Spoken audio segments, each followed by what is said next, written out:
DNA Video Productions is a full-service video producer with a fleet of drones, 4K, and HD cameras, as well as a crew of video operators. We handle commercial and residential real estate videos, as well as events for promotional purposes. We create book trailers, both live-action and running stills, music videos, and website videos. We also film series shorts for online distribution and are currently involved in filming a political parody. We specialize in low-cost movie making. Call DNA Video Productions at 941-748-6865 or visit our website at www.dnavideoproductions.com. That's www.dnavideoproductions.com. Thank you. Our sponsor this month is Published, an affiliate of Village Voices. Published offers all author services from writing tips, critiques, manuscript evaluations, and editing, as well as tips to help you become published. If you prefer to self-publish, purchase the step-by-step book on publishing through Amazon, or purchase services a la carte, from formatting to creating custom covers, or even tips to gather endorsements. The staff is headed by 2 professional writers. After your books are published, either trade paper, electronically, or both, purchase marketing tips, web services, book trailers, or turn your book into an audiobook.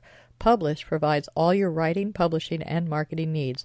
So give them a call at 941-748-6865. Contact them online at dgould497@aol.com or go to the website at www.publishedavillagevoices.webs.com.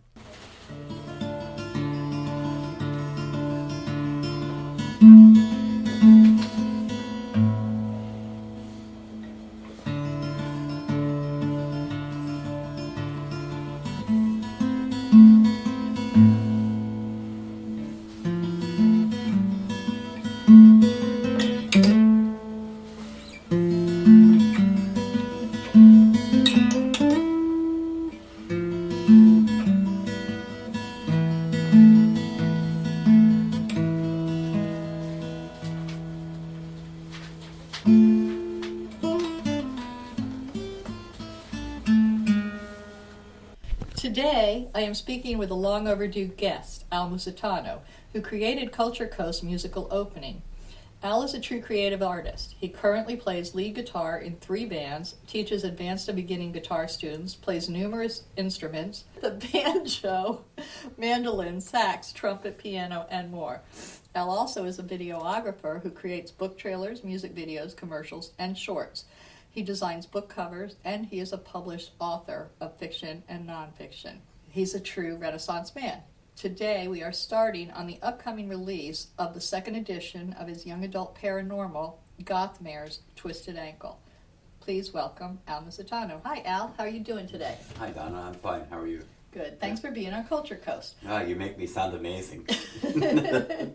All right. So I would like to start with the release of your 2nd edition of Gothmare's, which is the first in a series of books you're planning? Gosh, I hope so, if time permits. All right. It's a young adult. What is it about? Essentially, Gothmares is a word I made up describing graphic images that come into her mind, the young girl, the main character's mind, at random times, like a nightmare or a daymare, but based on a gothic theme. So, is she herself one of the young adults that consider themselves gothic? So basically your whole book is based on that? In a mild form, nothing over the top, certainly not piercing and dark eyeshadow and that sort of thing, in the sense that the younger people do it in a milder sense. And you are not originally from here, but you have lived here how many years now? 27 years. 27 years, so you've been in this particular area, or? Right here. In Bradenton, okay. And so you're on the Culture Coast. And where did you come from? Connecticut. How did you become a writer? Did you start in school? When did you come about that you were enjoying the writing? Oh, well, enjoying, I had a lot of fun back in grade school with annoying my teachers. but I'm not really sure that qualifies as being an author. That came many years later when I was very interested in a particular television series, and I decided I was going to try writing something for them, and ended up with a very large novel I ended up breaking up into a trilogy that had nothing to do with, was never going to make it into onto the television because it was way too large, and I had no concept how to write a script for a television show or a movie. This was novel format, so I ended up just sticking with that and never got away from it. Put it in a drawer. So which television show was it based on, or movie? It was Star Trek: The Next Generation. Okay, Which so was one of my early favorites when I was younger. you did like a fandom type book? Yeah, they were, at the time, they were accepting writing from independent authors for the show, even back then. Oh, I But wasn't aware also, of that. Interesting. But also in the publishing world, of course, it was quite a big thing. You can still get published in that area, but it's any of that sort of thing is much more popular while the show is on. Right. You know, later on, you can still get published, but it's not as big of a thing. And when they're branded, it's very difficult. You can't go off and do it on your own. Correct. They Self-publishing have all isn't an kinds of- option. You can't go to other publishers. They usually have an exclusive contract with a specific publisher. It has to be because they're the ones who own the rights to the marketing of All anything. the marketing, the names of the character names, all that stuff is copywritten. In this case of Star Trek, it's Signet Pocketbooks is the only one that can do that. They have an exclusive contract with Paramount. Now, you also mentioned that you did another television show and wrote a couple novels on that one. What was that? Today, yes, I have. And that was for Buffy, the Vampire Slayer.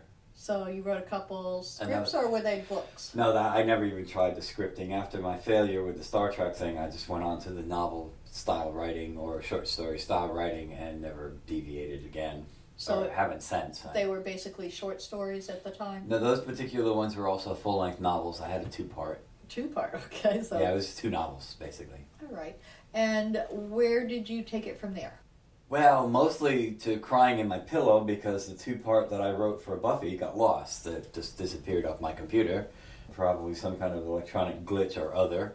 So that was a very sad moment in my life. You didn't save it? Of course I had it saved, but I didn't have it saved anywhere but on the hard drive. And No, I apparently, meant on any other I had no other formats, unfortunately not. And I'm not really sure, but I made every effort to try to recreate it, which, you know, anybody out there that knows about that stuff knows that doesn't work. I understand. It So- was always perfect the first time, right? Well, Maybe it not, was- but we thought I don't so. know about perfect, but I never could seem to quite get the same enthusiasm about it, the same flair, and everything else seemed to be disappointing. So I stopped with that. Now, other than that, past that, I've written dozens of novels in multiple genres, entered short story contests. The usual thing. Most writers do these things. I'm not really very different from anyone else who's writing a lot. And where did you get the writing experience to know? Did you read a lot? Did you take classes? What got you to continue writing since you're getting rebuffed by these companies? Well, a thick skin is helpful as far as the rebuttals are concerned. But I was very, very good in English in school and the grammar and all of that, but I never took any formal writing classes of any kind. I did read a lot when I was younger, and everything from Shakespeare to Star Trek novels to anything. I was a particular fan of sci-fi, but I read, and of course that led me to H.G. Wells, which is a little more of a classic side of sci-fi, and again into many of the other classic sci-fi guys. But Ray Bradbury. Yes. Absolutely, I did. Amazing. Sure. Robert A. Heinlein, Isaac Asimov, all these guys were just my heroes at the time. But again, as I said, I read a lot of other things. Nathaniel Hawthorne's one of my favorites, and there's no sci-fi there at all. But no formal training at all. Which, that's part of what we're talking about here, is that we have other methods of learning. Now, did you learn online any of the styles and the way that you wrote and what was acceptable and what brings you to a saleable book?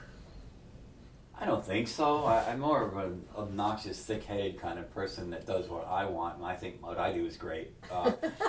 And when anybody disagrees, they must be wrong. And my obvious success leads up to the fact that I'm probably mistaken in that sense. That Well, you have a few books I do have published. a number of things out there. I'm not famous, is what I was Right, getting you're not at. a bestseller I don't yet. I think that might be partly because I'm not conforming, and I don't want to conform.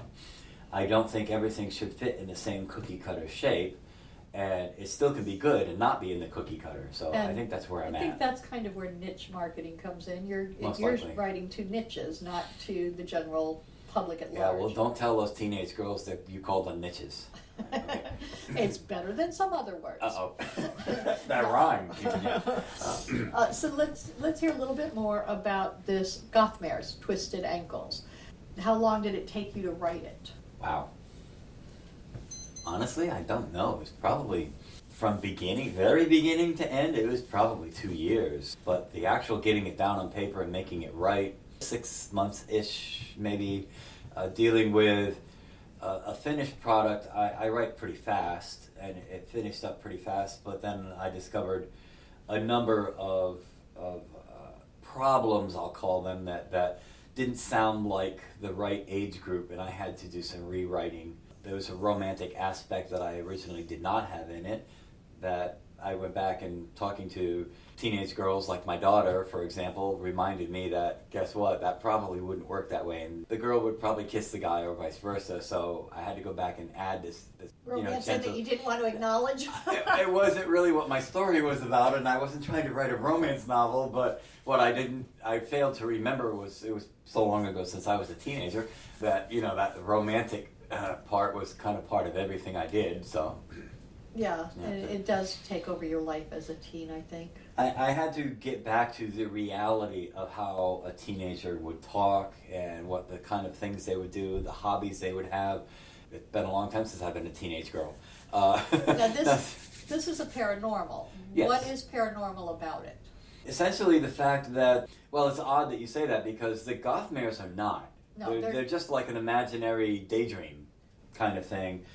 And also, as if you read the book, you'll find out that the content grows into a meaning. It has a meaning. She discovers things from that. And really what it boils down is, this is the way her mind deduces things. She gets facts and she puts them together, and she gets the answer in the form of these little daydreams, and that's perfectly fine. So there's nothing really paranormal about that. But there is a ghost living in the house where her family moves to, and that's the paranormal aspect. And he becomes an integral part of the story and her life. This ghost does? The ghost does. All right. So she moves into a house that happens to be haunted, and the other thing you really cover is how teenagers feel when they are ripped from one safe, secure home and tossed into a group of strangers, because she's forced to move in her senior year from Indiana to Florida. And I'm sure many teens whose parents were forced to move have gone through that horrible sense of loss. Mm-hmm. So you also deal with that a lot, right? That is surprisingly easier than you might imagine, because we don't really outgrow that. We just learn how to deal with it better. The teenagers get all blubbery and fall apart because their entire life has gone to hell, and we don't. We know better. But as a teenager, it's magnified because you think that nothing that you like is ever going to be in this new place. None of you can't possibly make friends. There can't possibly be any recreation. They won't have the same movies or the same music or whatever goes through a teenager's head. We do the same thing, just in a more organized and self-controlled manner. They magnify the emotions. Indeed. The emotions tend to control them a little more than what happens when we're older, where we control the emotions a bit more. And you are re-releasing this with a new cover. Tell us a little bit about that. It was by design and by accident all at the same time that I originally built the cover. There was a picture of a girl and these hands trying to grab her, which was supposed to be indicative of the ghost. The girl was just a picture I found on the internet, and I wanted a real girl right from the beginning. Not an animation. Not a picture I just found on the internet, because I wanted maybe different facial expressions or different poses, and I was unable to get that with a picture I found. So I just kept my eyes open. I talked to a couple girls as I met them that seemed to fit the profile. Took a couple pictures, didn't really like anything, and accidentally stumbled across someone, really by accident, who fit the bill, became the real girl that's going to be my cover, and I've designed the entire cover around her. I made a book trailer using her. Everything is about her now. Okay. Do you happen to know how they can find your book trailer to find out more about the book? Only in the Vegas sense. I can tell you that if you go to YouTube, go to my channel based on it's my name, Al Musitano, the book trailer is there. It's so if Goth they Mayor's go book to trailer. YouTube and enter Al Musitano, and that's Musitano? Yes. So they just enter that, and then that is one of the things that will pop up, is the Goth Mayor's book trailer? There should be 3 videos there right now. There's also a music video, and there were 2 music videos. That's All what right, it was, so you've because got- one was airy. All right, so you've got some music videos up there, but you've got this book trailer. And that'll segue into the next section here. You also design book covers, because you did your own book cover and other book covers as well. Many. You've been designing book covers for a while. How do you go about that process? You talk to the authors and actually get their input, or do you just determine what you think it should be by the title or the blurb? I like to get the input of the author a lot, simply because I think they understand what's inside the book a lot better than I do, even if I read it, which I don't always have time to read all of them. But on the other hand, that can be a downside, because sometimes authors don't have the flair. I have they're a very broad palette of imagination, and when I put a cover together, I want it to jump out, because that's the first thing people see. It should jump at you. And a number of authors that I've done book covers for wanted a very dull, mundane kind of thing, and I gave that to them because that's what they wanted, but that would not have been my choice. So I kind of do like to work with the author, but I like to draw a line and say, look, And this you isn't like to gonna give work. them an alternative? I try to give them 4 or 5 different book covers to choose from and give them an option, and then of course they can make changes. Now, how you will do this for anywhere in the country, correct? They Sure. don't have to be here locally. Not at all. They can talk to you on the phone, and you can send things Or back via and forth at the emails internet. and internet, and yeah, that sort of thing. So, Sure. what do you start your prices at? Because I understand they're extremely low compared to most graphic book cover. Yeah, I haven't been pricing them on the sites so much anymore. I used to be up to date on all of that sort of thing, but I don't even bother looking at the competition anymore. I look at anywhere between $150 and $300 as an average starting place. Most people get their cover in that range. Okay. I haven't had anybody go That is outside of that very- yet. That is very, very reasonable. Now, you also, in the same vein, are doing book trailers for other people, because you're able to do them for yourselves, and you have the music videos and that stuff. So you're also doing book trailers. Yes. How do they contact you if they want to have you do a book cover or a book trailer? Well, a book cover obviously would be easier too. They can contact me through my email, which is i@inbox.com. I believe you're going to put that up on the thing anyway, but That's I to I. Is that I? EYE, the number 2, and EYE again at inbox, INBOX.com. Okay. And obviously book covers are much easier. Book trailer is going to take a lot more of understanding what's in the book and what the feel is. Is it And what kinda scene you creepy might or want horror, to- or a scene from the book, or maybe something totally on their own. There's going to be a lot more interaction for that.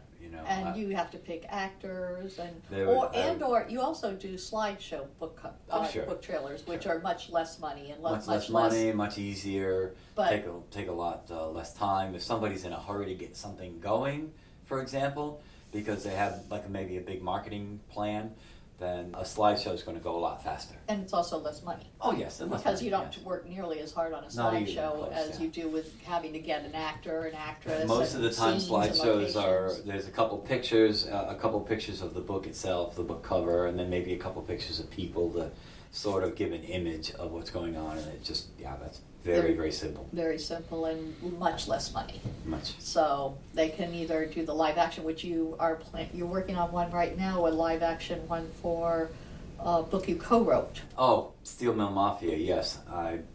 It's more still in the planning stages. That's just some of the logistics haven't worked out yet, but sometimes they take time.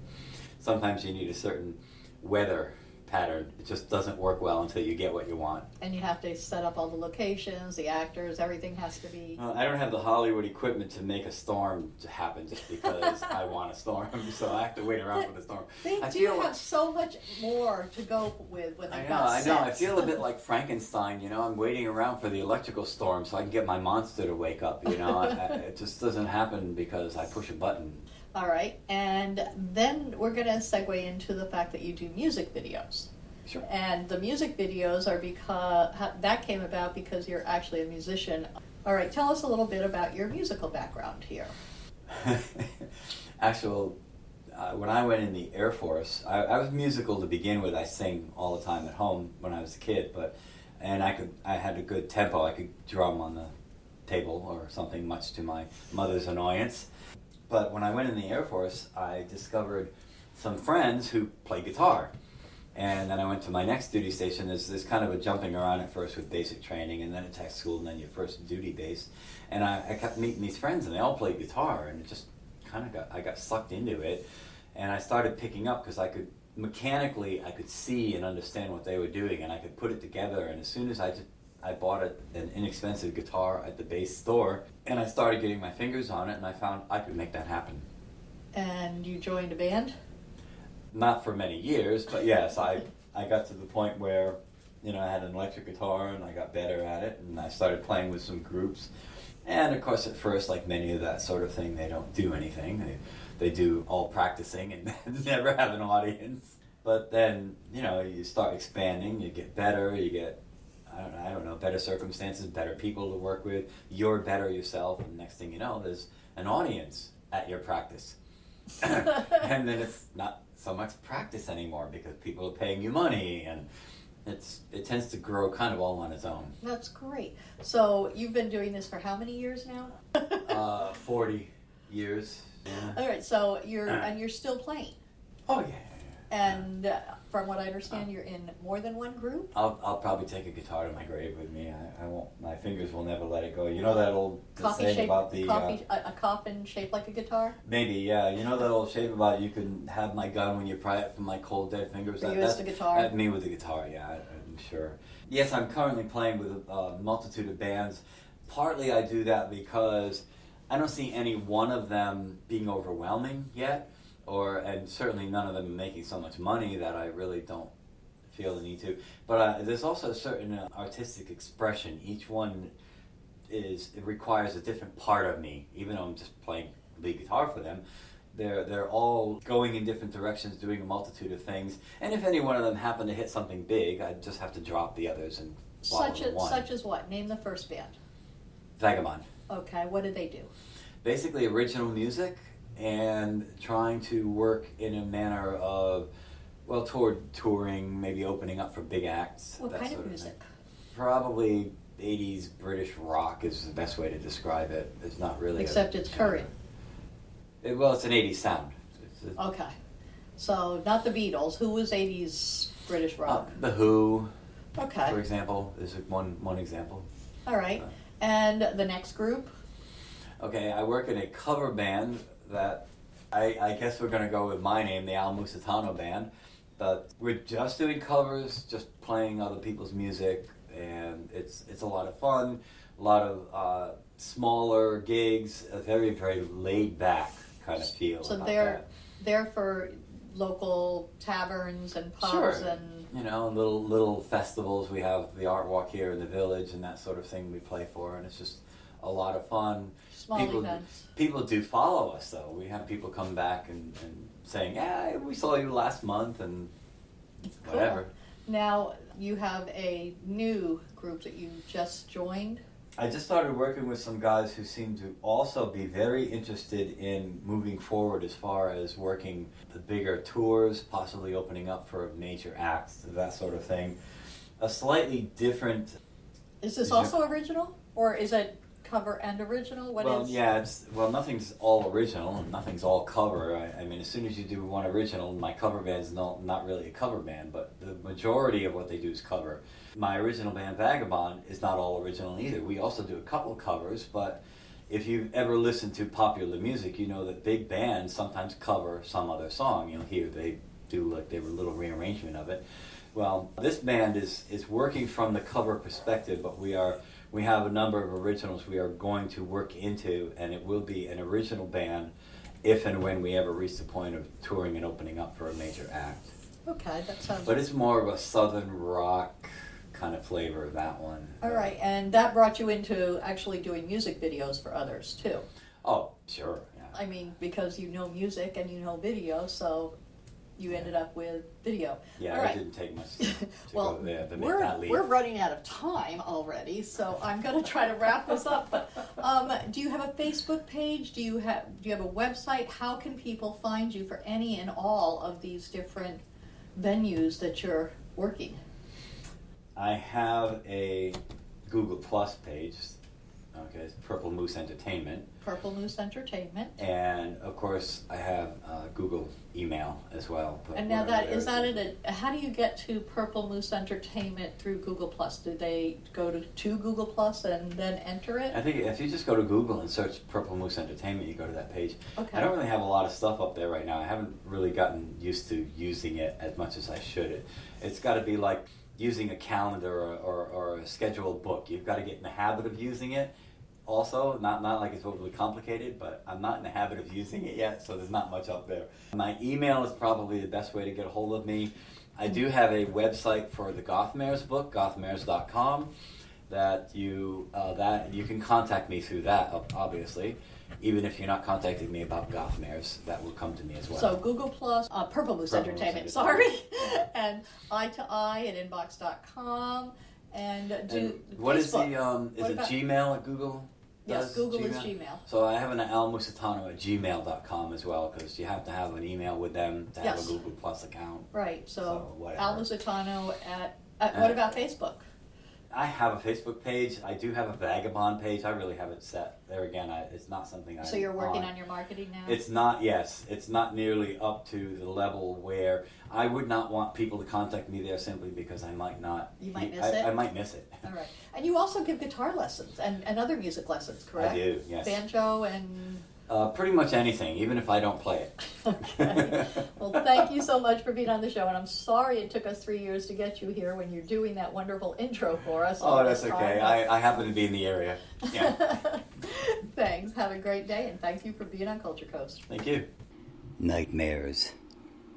Frightful visions during the night, causing terror and loss of sleep. Daymares. Frightful visions during the day, causing fear and paranoia. Gothmares. Gothic visions that can happen anytime, causing horror and disgust. But sometimes they offer answers. Read Gothmares if you dare.